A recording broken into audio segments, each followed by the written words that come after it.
they come fashionably late. Well, welcome everyone. Thanks so much for joining us on this Sunday. I'm Amanda Boyd. I'm the new site manager for the Burwell School, and I'm really excited to be here. So thank you, Sharon and Fran, for allowing me to be a part of this. And Ellen and Jimmy, I guess you guys are important too. But I put in the chat box that if you have any technology issues, feel free to just throw that in the chat, and Sharon and I will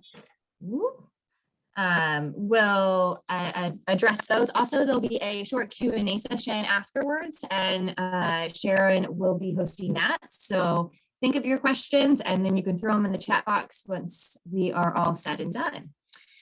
So good afternoon. This is the Burwell School's virtual event, Impolite Conversations with Creators and Makers, by which we mean people who make things happen by creating them.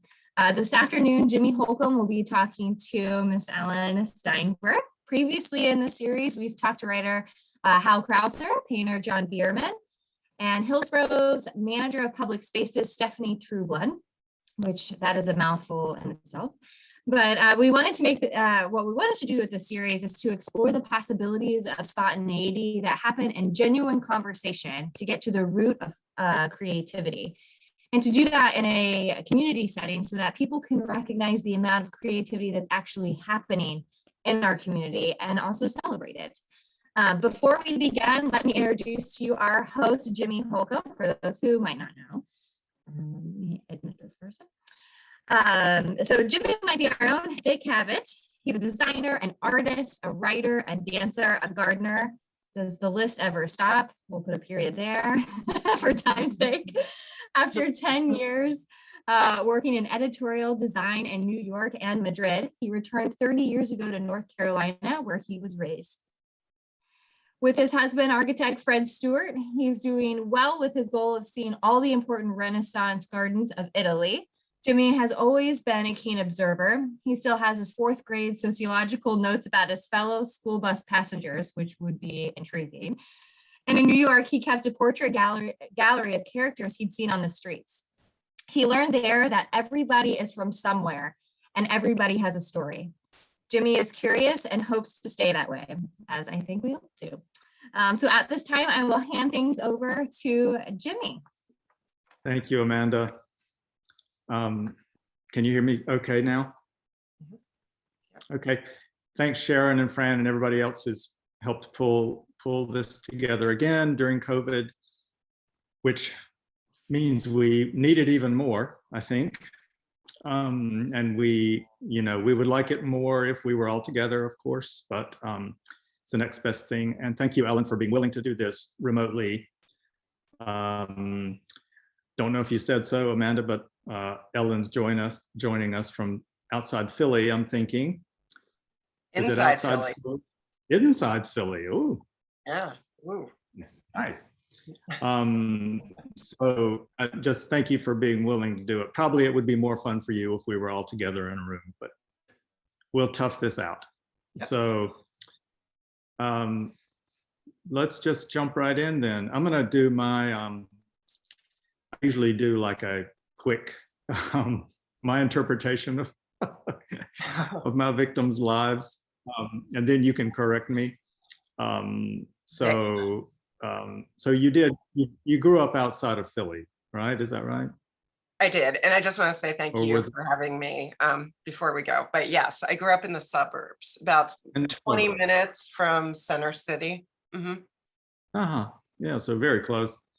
And we'll get back to your father. I hope we have time later, but Sure. Your father was a commercial artist. I think during most of his life, it was called commercial art and illustration. Yeah. And he worked independently, significantly. He didn't really work for companies or in institutions. Mm-hmm. And so then you went away and you got your BS in visual communications Mm-hmm. in Delaware. Yes.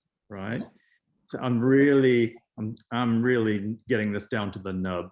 Yeah. And then you Fascinating. you kind of ran around the country. Yeah, you kind of ran around the country working in various ad agencies, Yes. branding, marketing agencies, creating trouble in those places. 3 or 4 major cities. Milwaukee, is that right? Minneapolis. Minneapolis, New York, yeah. Yep. And then, of course, you came to Durham because it's the greatest area in the world. Obviously. And you came to work at McKinney, which, is it just called McKinney now? I know, I've known it by so many different names. Yeah, it was McKinney when I started. I was there for 10 years and I started in 06 and it had already been McKinney. It used to be McKinney Silver. Yeah. Right. And when I interviewed there 40 years ago. Oh, wow. Mm-hmm. I think it was called McKinney Silver and Rocket. Oh, okay. Anyway. 40, wow. Yeah, Ellen. Okay, we'll parking lot that. You could be my daughter. And so now you sort of, you don't work at McKinney anymore. You're living in Hillsborough, and you work for yourself. You do what you want. You design whatever you feel like designing for people who come along. You've done some of the nicest logos I've seen around town. You've curated some pretty big shows. Let me just say, we'll come back to that. Sure. You rescue dogs. You do random works of art. You also marry people. Mm-hmm. Yes, I marry a lot of whether people. Whether they want to be married or not. Yeah. So you have your hands in a lot of things, which is great, and keeps you going. Yeah. So did I miss any big parts of your earlier life? Of my earlier life? No, I mean, I think one thing that's interesting is I grew up in a house, like we never moved. My parents were in that same house for over 50 years and was not, was not a big traveler or, it was pretty like one note, but interesting, a very creative family and very funny family. Right. But I think when I broke off on my own, that's when I was like, hey, let's get out of town. So yes. Right. And you have done a lot of that, which is, it's a big part of your life too. Yeah. And when I freelanced, which I did about, I don't know, a few times in my life for about a decade, I ended up working in Australia, and I did a pitch in Istanbul and worked in Amsterdam. So I got to kind of go all over the place. Thanks to advertising. Well, those of us who are here are glad you settled here. Yes, I love it here. There. So there's some pretty great art in Philly. Mm-hmm. Some of the best art in the world. So I'm imagining baby Ellen sort of crawling out of the crib to get on the bus to go to the art museum. And to the barns, of course. Did you have a close connection to the art in Philly as a child, or did that kind of come later? It kind of came later. I mean, we of course always went to the art museum. It is still one of my favorite museums in the world. The Philadelphia Art Museum, yeah. Probably the bigger connection to art was just because my father was constantly drawing, constantly making very funny cartoons. That was kind of my exposure to art as a kid, was mostly through him. I mean, even down to, I would always tell the story of when I would go to a kid's birthday party, that you of course would play pin the tail on the donkey. And when I would have my own birthday party, my dad drew a cartoon of a naked man, and it was and his butt was facing forward, and it was pin the heart tattoo on the naked man's butt. Like, that's what I was doing at 5. Apologize to all my friends. Sorry. Thanks for coming. Sorry. So you didn't need the Duchamps at the Philly Art Museum. You're right. No, just look through Dad's stuff. But That's pretty yeah. significant, though. I mean, that is the way art. That's the best way art can be, is if it's homemade, if it's around you all the time. Sure, yeah. You don't have to go seek it out. Right. No, and I learned about different techniques that he was doing. He didn't have his office at home at the time. It was in Center City, Philadelphia, but he was kind of always either painting people or using cut paper or painting murals in the house. I mean, there's a lot of art from him happening. And then, getting back to the Philadelphia part, my sister went to school at NYU. She's 10 years older than me. And at a very early age, I was exposed to New York. And that immediately made Philadelphia not cool to me anymore. Oh. Suffered by comparison. So I actually was not a big fan of Philadelphia growing up. And I've sort of reinvigorated my love for Philadelphia probably in the last decade, because now when I come here, so my sister now lives in Northeast Philly, but I often go into Center City, and I'm fascinated by that city. It is really, I think it's what New York used to be. I think part of it is that Philadelphia is just more affordable. So, Right. you have a lot of the artists living there, and you see it. There are murals all over the place. The graffiti is stellar. There's a lot of makers. I love going into Philadelphia now. So it took me a while, but now I'm a fan. Oh, that's really great. Yeah. And by extension, me too. Of course, I spent 10 years in New York in the 80s and only went to Philadelphia once, which it's very close, but that was kind of crazy. we should have gone more. I'm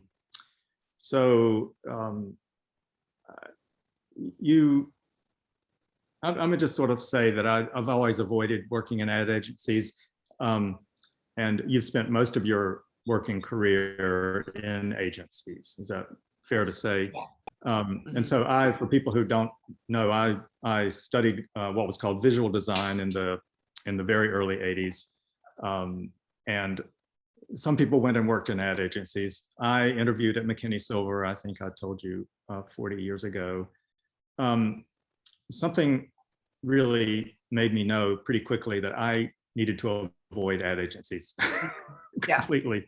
And I think one of the main things was I needed to sleep. I like to sleep, and I like to have my weekends. So I don't know if that was true then or just a myth, or maybe was even true when you were working, but was it just your time in agencies? Was it just constantly way too much work? Did you have a life, in other words? Oh, when I first started, absolutely not. But it's what I went to school for. I was in a visual communications program, and they broke it down into advertising, graphic design, and photography. So I learned, I was really excited by the idea of like solving a problem using art and design. And so I came out with a really specific portfolio that had ads, that had print ads, mostly print at the time. And I was in a very cutthroat program where you had to go through 2 cuts to get in, and we ended up with 20 people in the program. And we used to stay up all night, all the time. We were ranked after every project, 1 to 20. So we learned to kind of be really competitive in a good way. We all supported each other, and we all wanted to see each other do really good work. And that continued when I got my first jobs in advertising in my early 20s. And I went to these little hot creative shops that were very understaffed with the normal crazy deadlines. And I mean, one of my first jobs was the typical thing would be leaving 2, 3 in the morning, getting ready for a pitch the following day. And I remember as I would leave, someone saying, "Oh, half day." Right. Right. And that was a joke around the agency, but it was so much fun. Everyone, it was just a buzz energy. And like I said, we all wanted to do the best work possible. So it didn't feel like a sacrifice then. Now would I do that? No, I can't do it. Like, it's dinner time comes along and I'm yawning and I also can see like nothing else is going to come out of the brain after a certain hour, and it's just not worth it.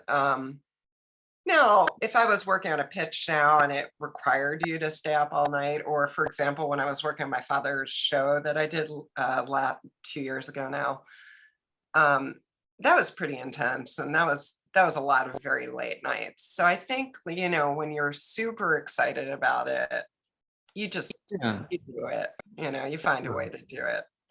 Sure. But I think the fact that you, at whatever age you were very clear that you wanted your weekends and you wanted your hours. That's great that you just went, this is not the career for me or the place for me. Yeah. And there were probably other reasons as well, but so actually that's interesting. My first job was at Condé Nast Publishing in New York.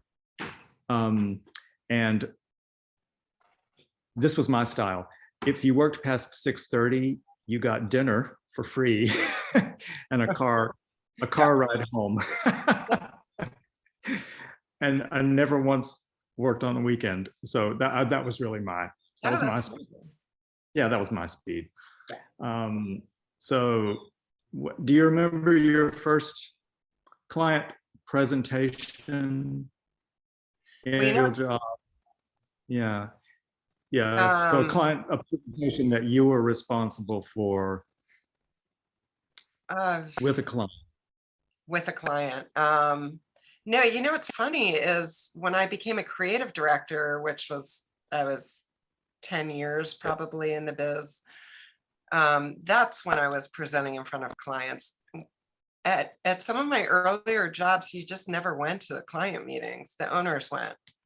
It was really bizarre because now, or at least even when I was at McKinney, I always encourage the juniors to present their own work because I think it makes you better at learning how to communicate the strength of what you're about to show someone, and you get better at selling your own work.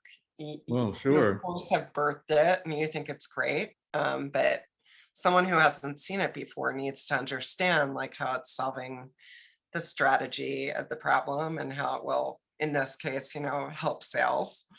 But I never did that as a youngster. I would do the work, stay up all night, hand it to my boss, and then go home and go to sleep and wait to hear. Wait to get the phone call that the campaign had died or whatever. Never.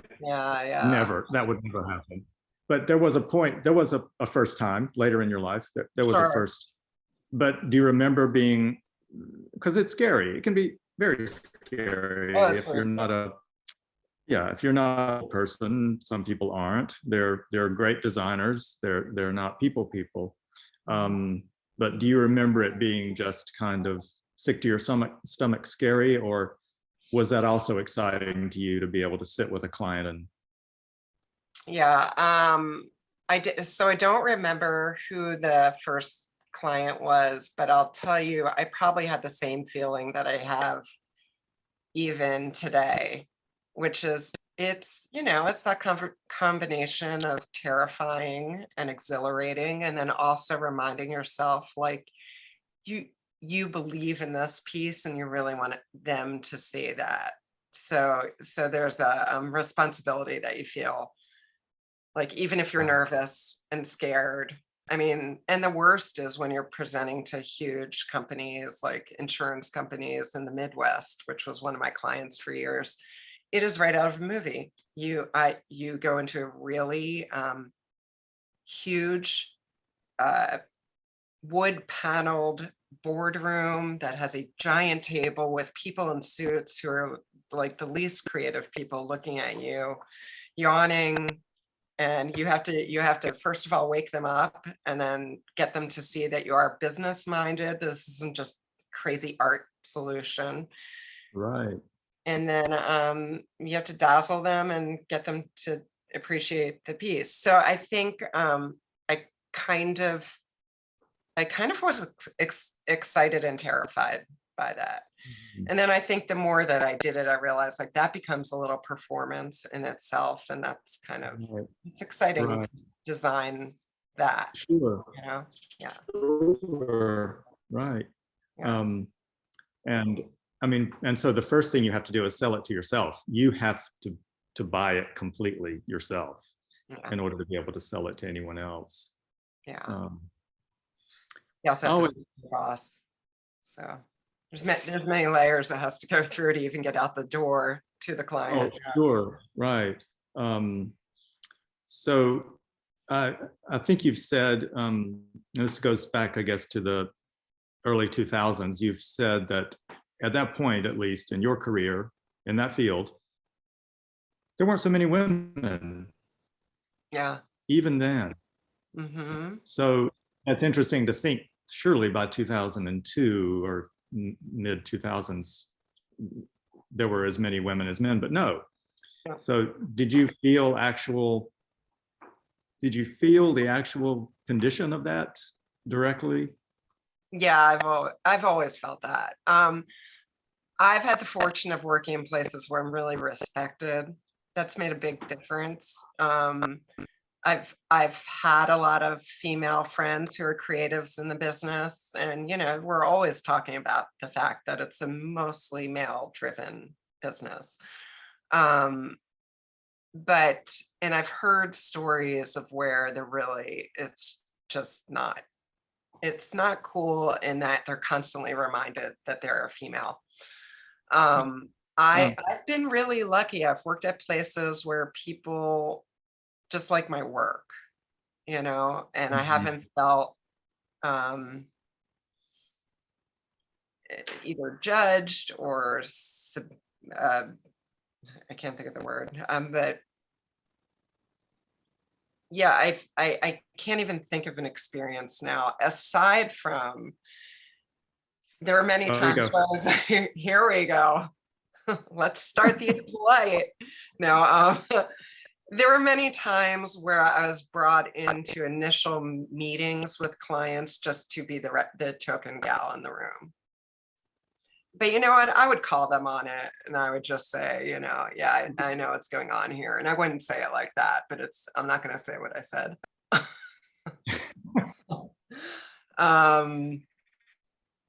But you know what? If I owned the agency, I probably would have brought me in as well, because you wanted a nice representation of everyone, every color, every gender, and sometimes it's like, hey, Ellen, can you come into the room here? And I would look around and go, I'm one of 2 women in this room of 22 people. I see why you chose me at this moment.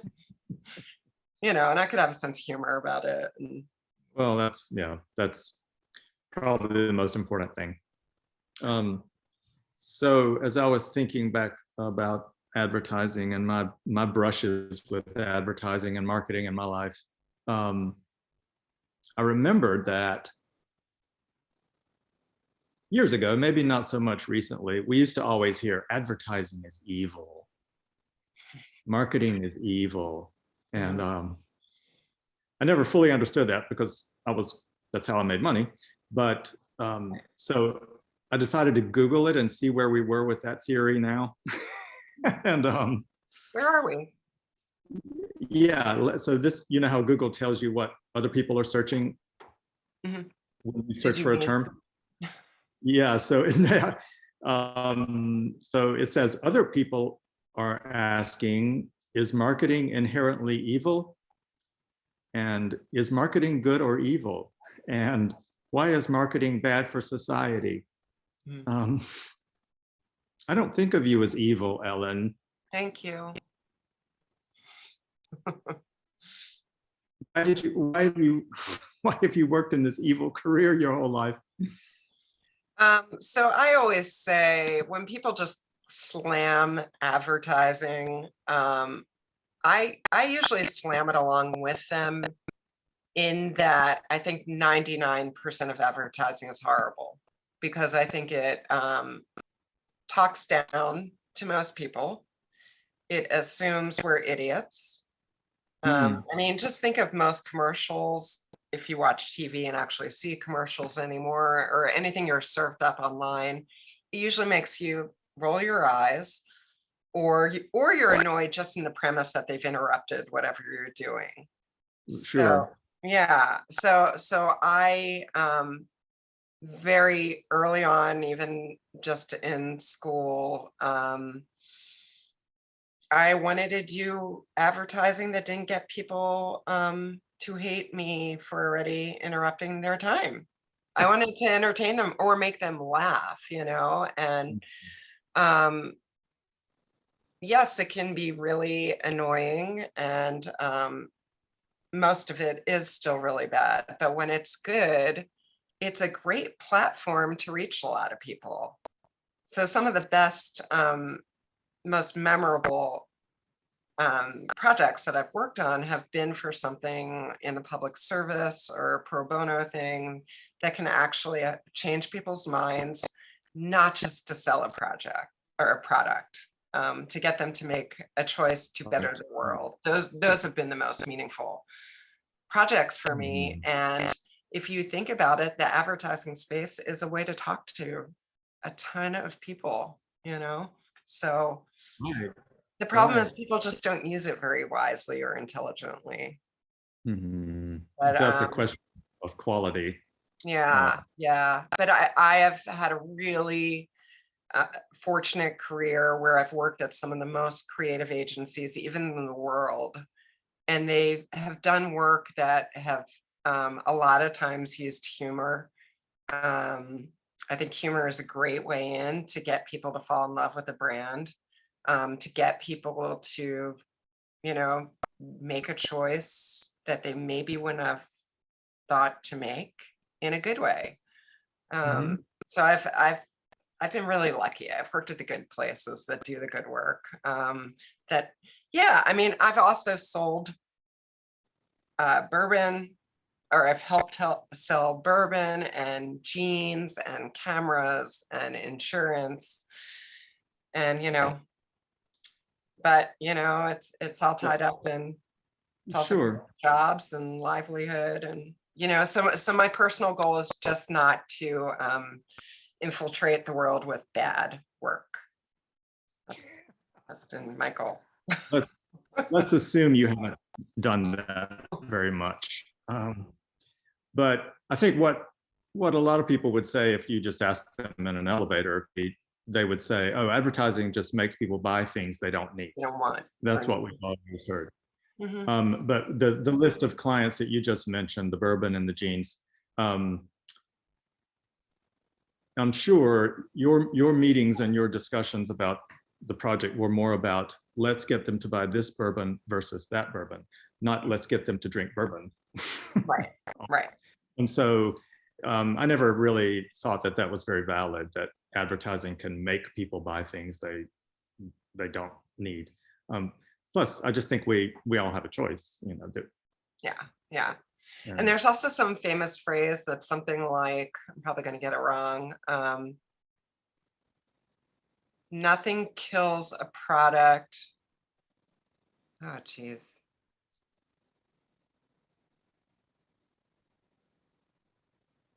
Nothing kills good advertising faster than a bad product. Did that come off right? Well, it makes sense. Well, we can do an ad, like Nike can do the most gut-wrenching, gorgeous ad, but if the shoe is a failure, it doesn't matter, that no one's going to buy it. So there's a point where we can get people interested in a product or a brand, but if that product is not good, it doesn't really matter. It's all going to drop dead from there. Yeah, and there's almost nothing worse than a great ad for a terrible product. Yeah, it's very sad. Yeah. So I wanted to ask you this because it happened pretty recently. I'm not maybe right after I met you. I mentioned that Alex Isley and I had been roommates. And for those who don't know, Alex grew up in Durham, and he's now one of the, would you say, most well-known marketers and graphic designers in the country. I think that's safe to say. And he works in Connecticut, has a studio in Connecticut. But Alex got his start at a place called M & Company in New York in the mid 80s. And Ellen is patting her heart. So when I told you that I lived with Alex, you used curse words and you said, really? Which ones did I use? They were good ones. And you said M & Company was your, I forget, dream job. It was your dream place. Still is. So just for people who don't know, maybe you just tell us why was it your dream place? Man, it still gets my heart racing. Everything about that place. It was in the early 90s that M & Company was thriving. So it was run by a man named Tibor Kalman. His wife actually is, well, he has since died. His wife is Myra Kalman, a famous children's book illustrator, just a great illustrator. I loved M & Company because they did the smartest, clever solutions using really minimal words and copy. They did everything from advertising and design for some restaurants in New York City to talking heads covers, talking heads videos. They did, Tibor was the creative director for Colors by Benetton, the magazine. It was just really smart solutions, and I'm all about the smart. And still, when I see these solutions today, I'm like, oh, you just don't see it very much. But in a way, their stuff was very undesigned, just down to the very minimal stuff. I think that was intentional. I think they talked about that every day. They did not do flowery design. You know, a lot of the stuff that you see today is all about art and beauty and graphics being really pretty. And they almost stripped all that stuff off just to get the concept out there. And they were concepts that just, you could look at it and go, there was a brain here. There was a really clever mind here. I don't know if anyone watching this remembers, they did a series of watches and clocks that they sell at the Museum of Modern Art and that are in the Museum of Modern Art that were just so smart. Like it would just be a clock face that was all white with the number 5. And the thing is, now you see knockoffs of these everywhere. But at the time, I remember going, well, that's kind of brilliant. And then I own a clock that's, the name of it is a skew, and every number has been swapped. So where the 12 is a 7, where the 1 is like 5. And people look at the clock and just get very confused, but the hands are in the right spot. And it's just very, you know, I remember when I saw that the first time, just kind of laughing out loud and just realizing what a clusterfuck it was going to be for people. And I was like, I want that one. But yeah, I met Tibor a couple times. I actually contacted him and asked him if he would do a project with our class in college. And he was really generous. And we did a logo project. Oh, Yeah. good. Yeah. But you didn't interview there, in other words, or was it just not the time in your career that you would have worked there? Yeah, I don't know why I didn't interview there, but I didn't. And then they went out of business sometime, I think in the late 90s. But I was already working at my dream agency in Minneapolis then. So. Oh, nice. Very nice. Yeah. So thanks for that. It's fun to remember M & Company and that whole time. I remember it more as late 80s when it just seemed like design and art were ruling the world at that point. And things were being done that they probably had. but that's the way it seemed.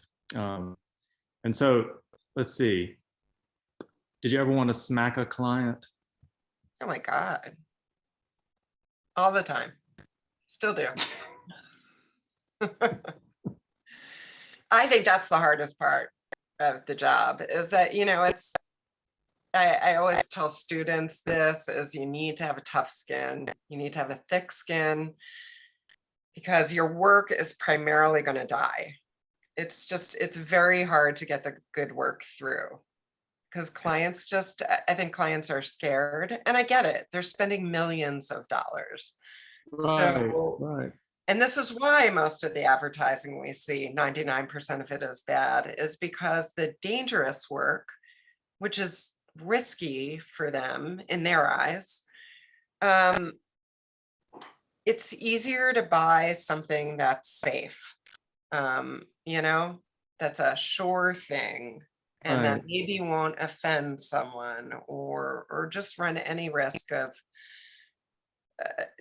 delivering a message in a more obscure way. And the thing is, those obscure ways are usually what gets people's attention. And so it's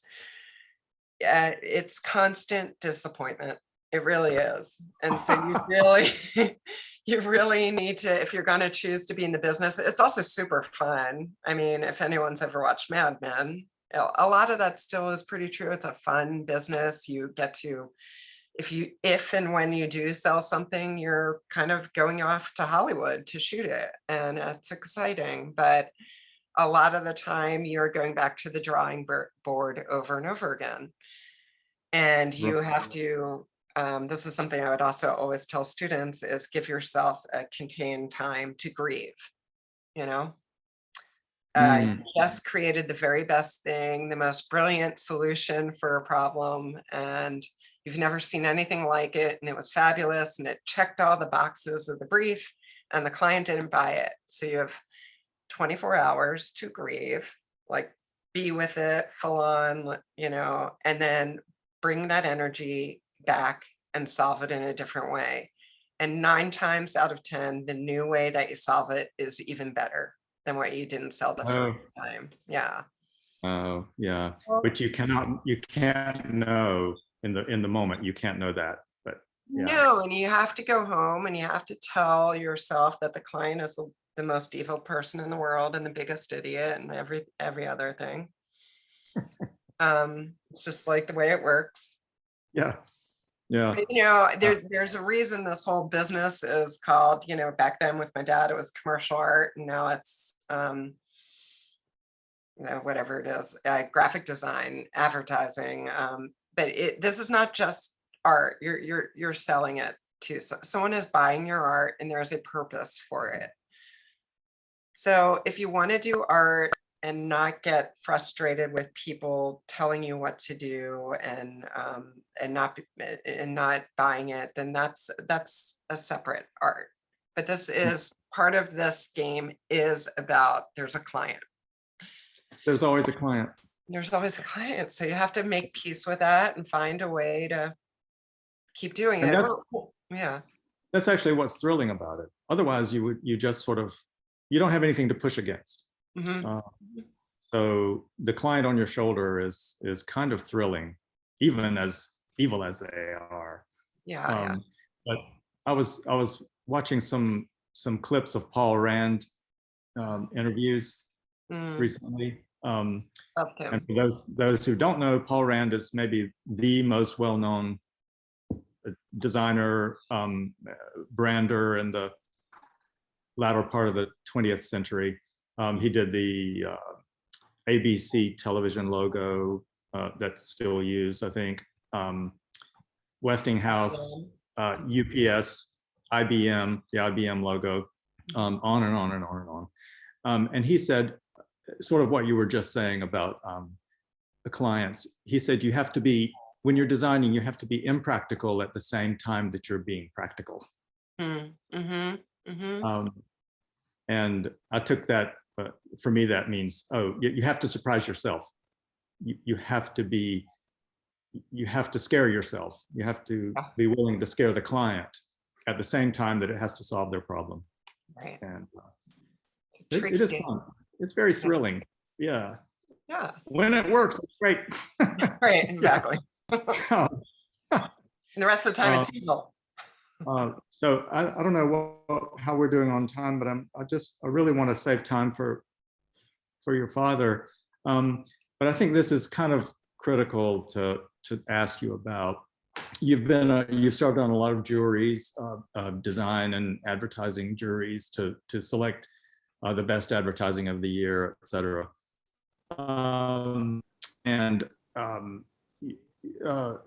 I think Paul Rand also said, well, he said this one thing, which I think is beautiful. He said, design is so simple, that's why it's so complicated. And he also said, it's not enough to be beautiful, it has to communicate. Mhm. And that's such a simple concept. But when I think through jury awards for design and advertising and annual publications of the best advertising of the year, I've so often thought of it as, oh, this was selected because it looks great on the page. And I never got the sense that the juries were concerned if it succeeded or not for the client. Mhm. Sometimes I think, yes, probably so, but often it just seemed to be, oh, this is a clever thing that looks clever on the page, but did it work? Right. Did it ultimately work for the goal? So did you have any sense of that when you were working? In other words, when you did work for a client, would you track it later to just Oh yeah. make sure it succeeded, not just that they were happy in the moment and you got the money and ran? Right. Right. Yeah. I mean, as far as like advertising shows, the really good ones, keep an eye on that, because there used to be a trend of entering fake ads that you didn't actually get produced, that you didn't actually sell to a client. So, but the good shows, keep an eye on that, make sure it actually ran. And you always, and I think this gets better as you've been in the business longer, you always want to keep an eye on, is it effective? Because that's really the whole purpose of what you're doing. There are award shows that are just about the effectiveness of ads. They're called the Effies. Okay.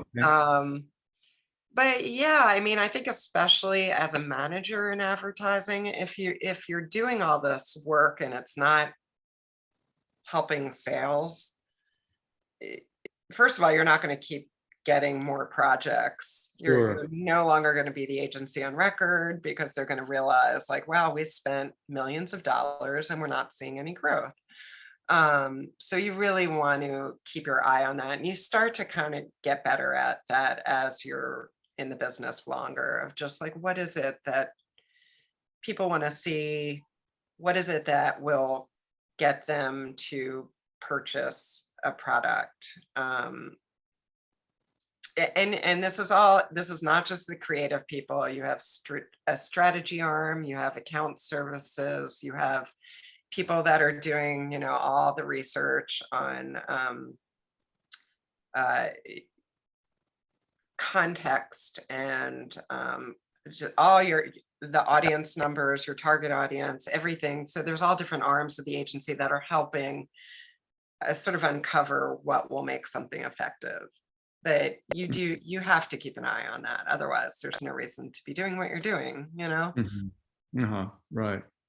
I don't know if that answered your question. Yeah. I feel like I kind of circled that. In a way that was obvious to ask you, because I think knowing you, I'm sure that you would be concerned with Yeah. Like a the real success of the yeah. But I did want to ask about COVID. Everyone has strong opinions about COVID and vaccines and all of that. So, but as a designer myself, I've started to kind of look at it this way. I look at many things this way. Well, the problem here is marketing. Do you see? That's so funny. Let's just go ahead and say, do you see the the anti-vax effort Mhm. as a problem of marketing, basically. Mhm. or the failure of more people to be vaccinated, just basically a failure of marketing, by whomever, by the World Health Organization or whoever. Another, maybe what I'm asking is, do you see everything pretty much as a problem of marketing? No, I mean, I don't, but I will say, it's funny that you say this, because I reached out to my old partner at McKinney. He's the chief creative officer now. And I reached out to him a few months ago and I said, this is the perfect project for a great campaign. Yes.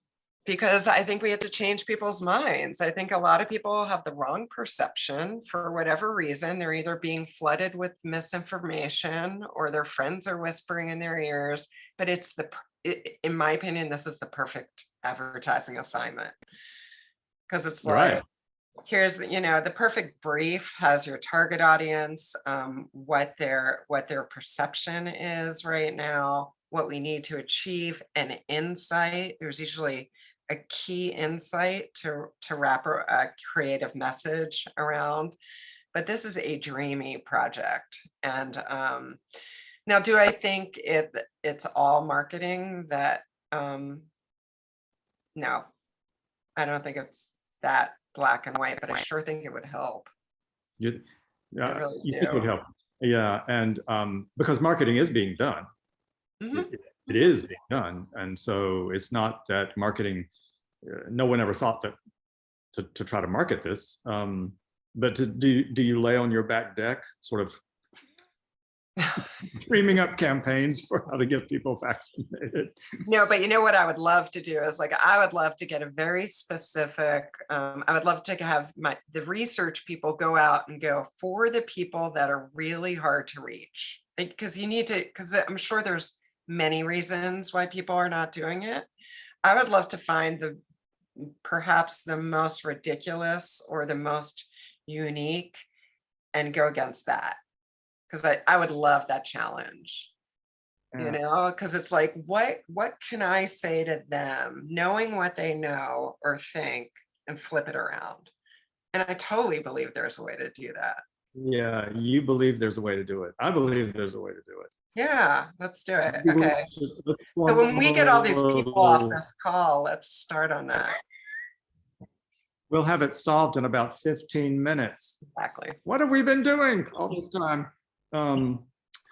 Well, I feel like I knew this would happen, Ellen. Is it over already?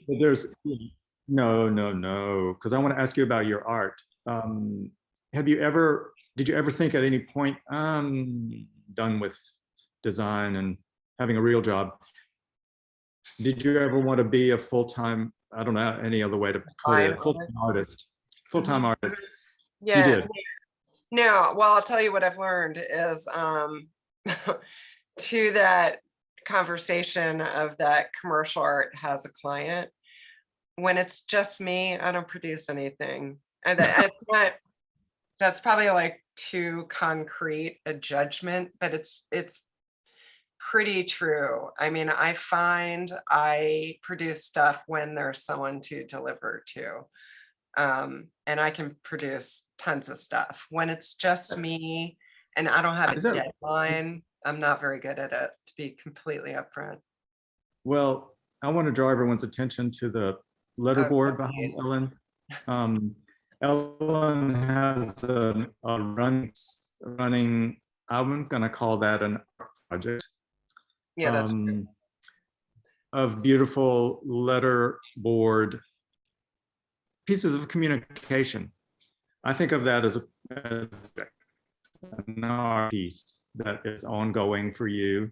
And I don't imagine you think of having a client in that case. No.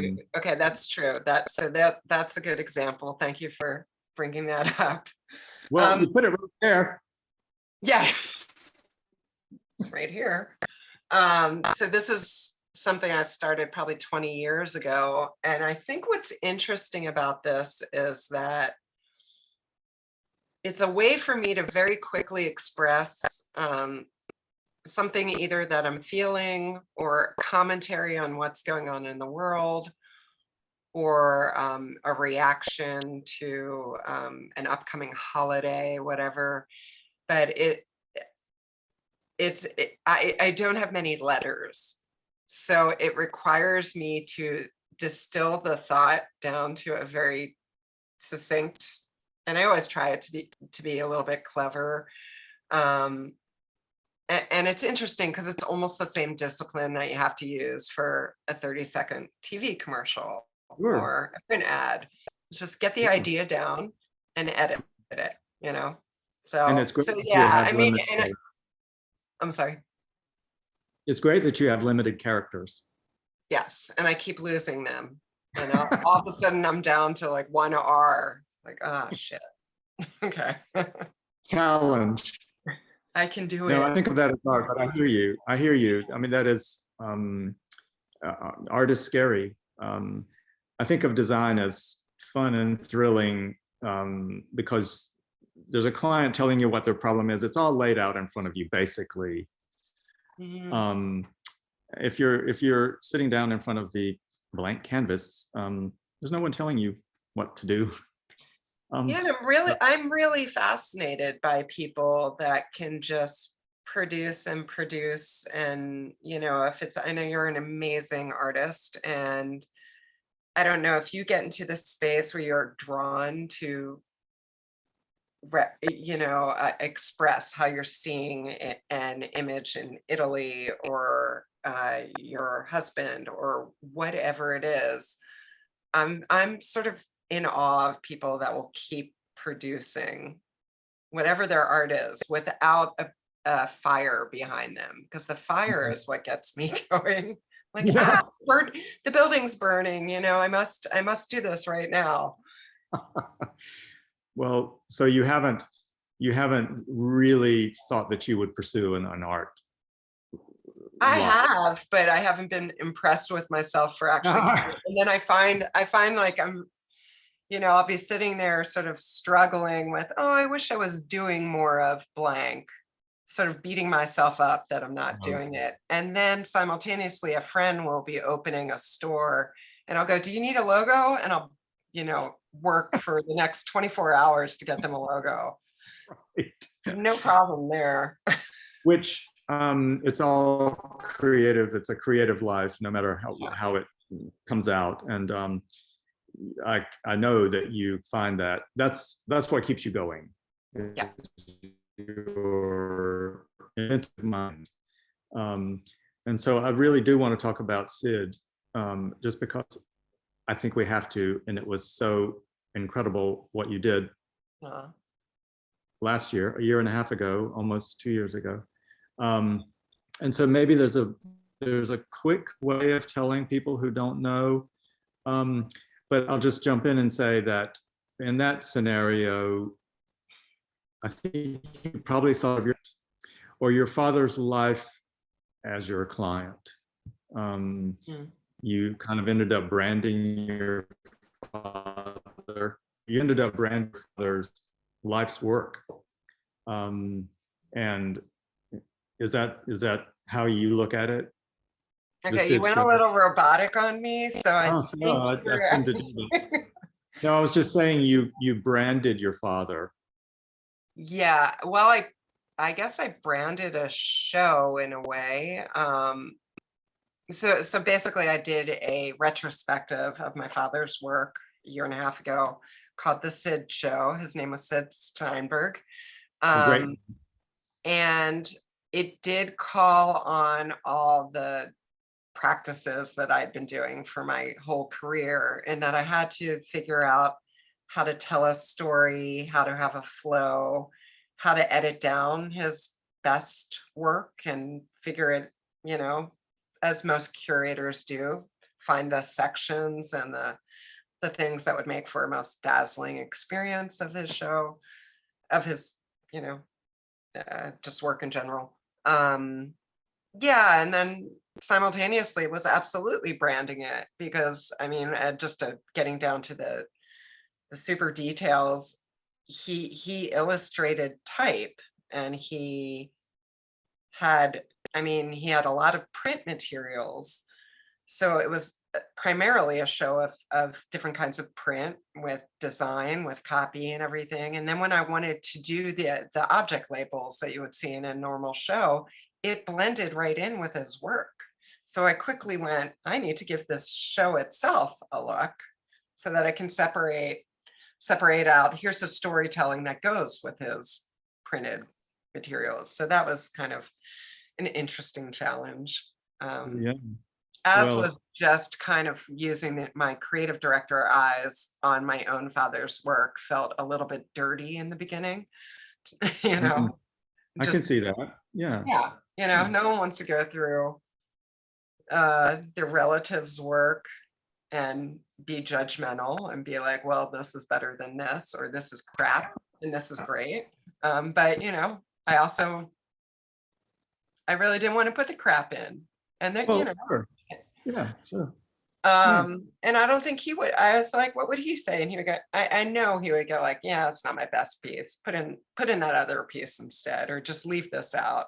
Sure. So, but Well, people who weren't, who didn't see the show can't possibly imagine. And I'll just say, it was extraordinary what you did. It was emotional for everyone, and for you hugely, to represent such a strong, fascinating, funny, hilarious body of work, and to bring it all together in a way that people could even wrap their minds around it, which almost was impossible because there was so much. But and just so everyone here knows, this involved putting together these pieces and all of the things that Ellen has talked about in a house in Durham, a house gallery in Durham, which involved installing a bathroom with 2 toilets in it, just for the show.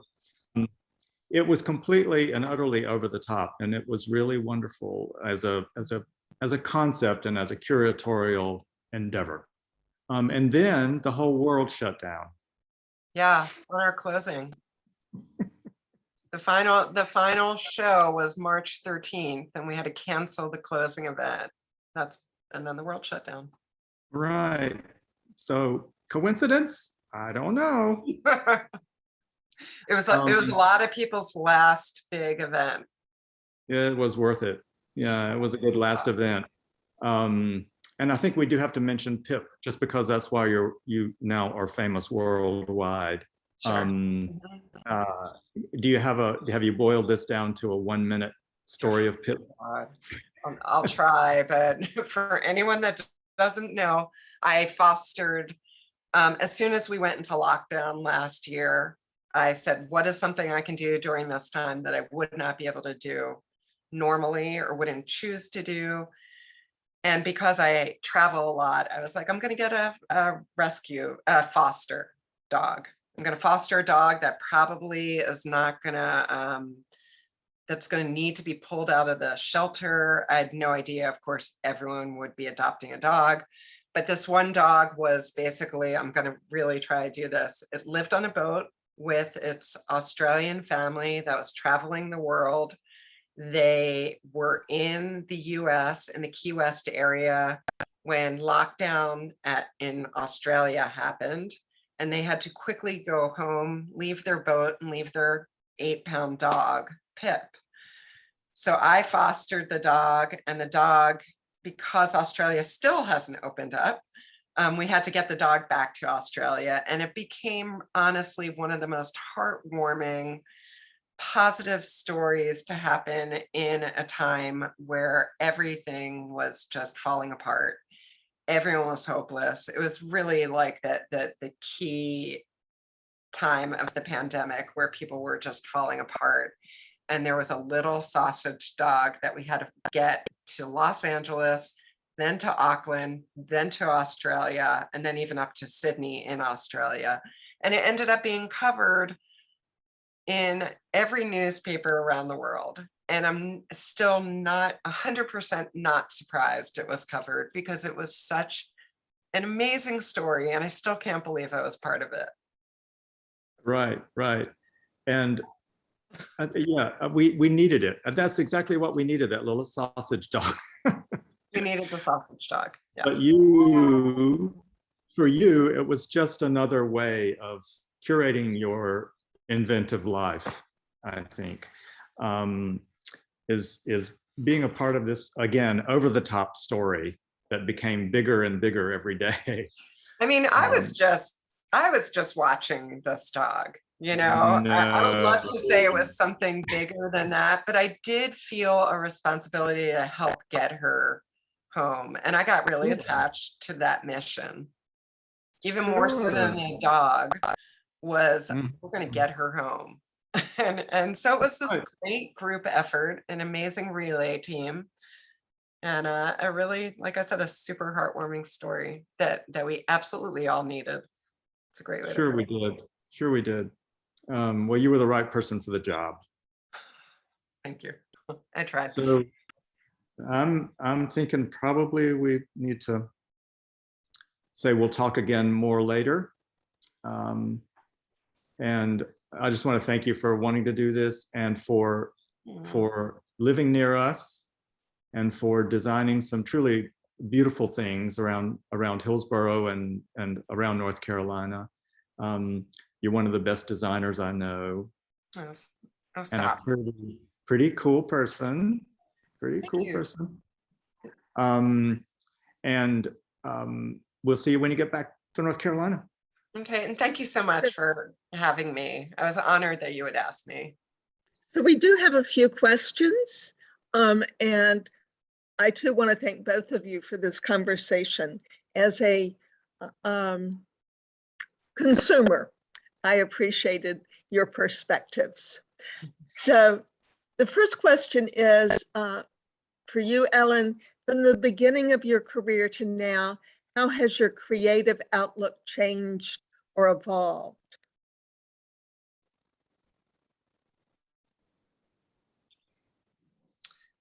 You two went robotic on me. Would you mind repeating the question? Not at all.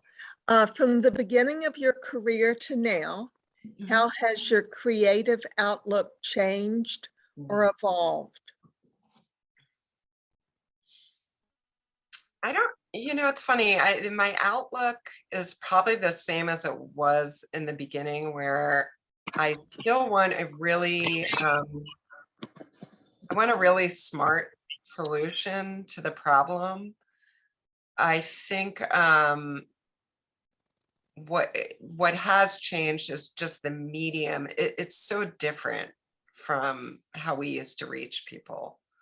So I feel a little bit flummoxed by all the content, and so much is digital now. So it's a real different way to reach people. I still believe a smart core idea will get someone, will prick up their ears. But there's usually 18 parts of the story now that didn't used to exist. And so my outlook is starting to get a little bit fuzzy, and that it's just hard to keep up. And it changes, it feels like every day, so that's been a struggle. So there's another question that, to me at least, sort of follows along with that. And how do you grow in your professional creativity alongside trends? How do you grow up? Well, I think you have to keep up. You just have to keep up. Hopefully you will surround yourself with people who, like at McKinney, we had an incredible digital department that was constantly showing us what the new trend of Facebook, which was like 25 years ago, it feels like at this point.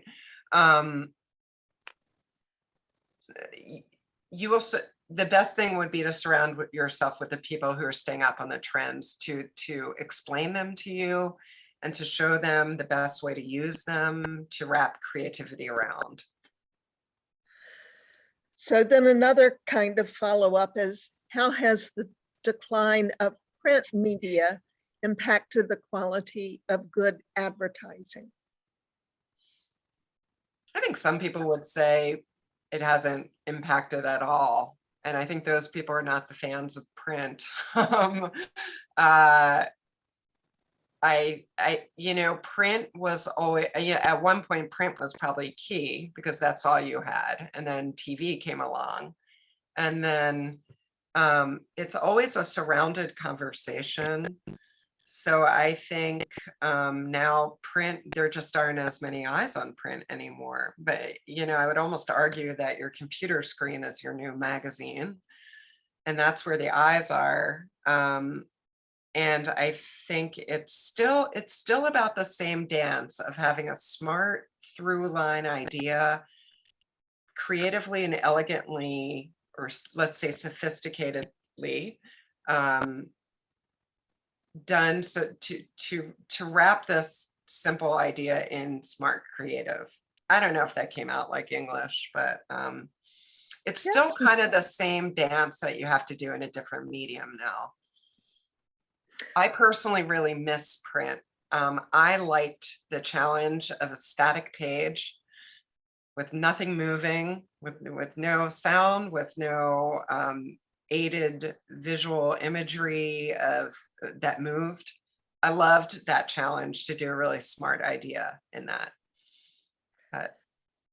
So the last question, Ellen, is different than the others, but what do you think of pharma ads? They're so pervasive. We all know about the Sacklers. What do you think about that? I think I've seen like 2 good pharma ads in my lifetime. I haven't really been keeping up with pharma ads in the last few years. I find them personally hilarious because of their regulations and the fact that they have to list every side effect. I think it's just comical that while someone has to read off this mandatory information, someone else is going, well, let's show a montage of them playing in the park and going on a date or swimming in the pool, stroking each other's hair while someone's talking about explosive diarrhea or the chance of, your brain bleeding or eyes oozing. But I have seen it done well a few times, a handful of times. But it's interesting in the advertising world. There's sort of like little siphoned buckets of specific areas, and pharma is like its own subset of advertising, just because it's a different dance that you have to do with a lot of legal. So I think that's an interesting question, though. Okay. And the last question, is there a website for the SID show? There is. Thank you for asking. It's sidsteinberg.com, SIDSTEINBERG.com. And it's just got a handful. I even say there's a small poo-poo platter of his work up there. But it'll give you taste, and one day it'll be filled out more. Great. Good. Well, again, thank you both. And I think that wraps it up. Amanda or Fran, do you have any parting words? Just want to say thanks to everyone who tuned in, and for Ellen and Jimmy for their time and for hosting your hosting abilities. It was a lovely conversation. And yeah, thanks so much. Thank you. Thanks everyone for coming. And keep in touch with the Burwell website and see what other events we have coming up. Thank you. Bye. Bye. Bye-bye.